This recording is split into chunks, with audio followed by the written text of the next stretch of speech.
কখনো কি ভেবেছেন ইফতারের পর কেন এত ক্লান্তি লাগে? কোনো কাজ করতে ইচ্ছে করে না এবং নবীজির সুন্নাহ তারাবিও মিস হয়ে যায়।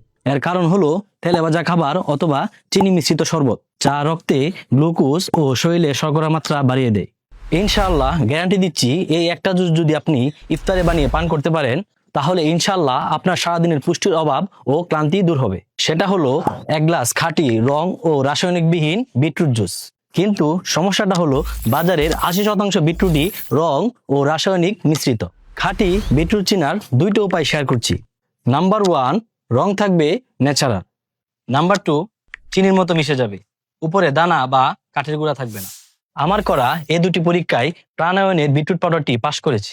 আমি একজন ব্যবহারকারী হিসেবে আস্থার সহিত বলছি, এই রমজানে সারাদিনের ক্লান্তি ও পুষ্টি দূর করতে অর্ডার করতে পারেন প্রাণায়নের এই বিটরুট পাউডারটি। প্রাণায়নের এই বিটরুট পাউডারটি অর্ডার করতে এখনই নিচে দেওয়া অর্ডার নাও বাটনে ক্লিক করুন।